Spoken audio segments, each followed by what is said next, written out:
Sérieusement, t'en as pas marre d'être une tâche? Pistache. Meilleure intro.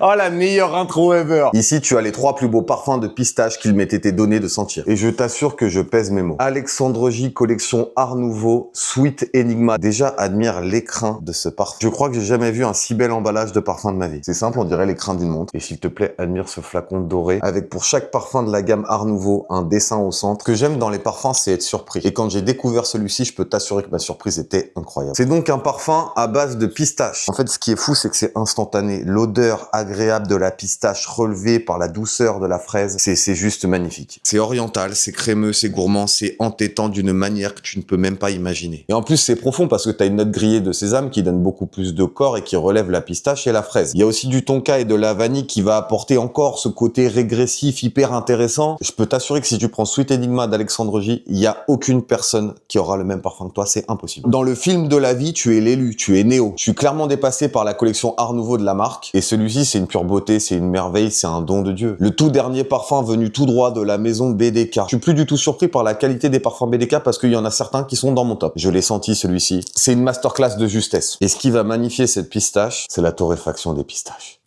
Première note, tu sens les pistaches torréfiées, tu sens un côté crémeux, hyper régressif. C'est magnifique. Là, les deux, ils sont magnifiques. C'est d'une profondeur extrême, d'une élégance, d'une sucrosité, d'une rondeur, c'est fou. Velvet Tonka extrait, tu vas évidemment retrouver de la fève de tonka, qui donne ce côté un peu cacaoté, hyper intéressant, qui se mélange hyper bien avec la pistache. Et ce qui va rendre ce parfum particulièrement entêtant, c'est qu'à la fin, tu as du cuir. Ce parfum est d'une beauté sans nom. Un parfum, faut qu'il soit surprenant et qu'il donne un highlight à un trait de ta personnalité. Velvet Tonka le fait d'une manière tellement précise que tu ne peux pas te tromper. Last but not least, la marque Liquide Imaginaire. Déjà, le nom est une ode à la créativité. Pistachio Cuisine Grim Terrace. On est sur quelque chose de totalement différent avec de suite une note de pistache, beaucoup plus citronné, beaucoup plus acidulé, beaucoup plus frais. En fait, il a un côté très frais, c'est hyper étonnant avec de la pistache, il a un côté très herbacé, rien à voir avec le crémeux ou le côté hyper profond et hyper sucré des deux autres. Celui-ci, c'est clairement un parfum de début de soirée d'été. Clairement, celui-ci, pour moi, il est beaucoup plus unisexe. Ça va clairement dépendre de toi et tes goûts. Si tu préfères une odeur fraîche, si ta peau accepte plus la fraîcheur, faut prendre celui-ci. Et si ton objectif, c'est de sentir l'odeur que personne ne sent, je n'ai jamais vu personne sentir cette odeur-là, il faut que tu ailles tester le Sweet Enigma d'Alexandre J et il faut que tu testes le Velvet Tonka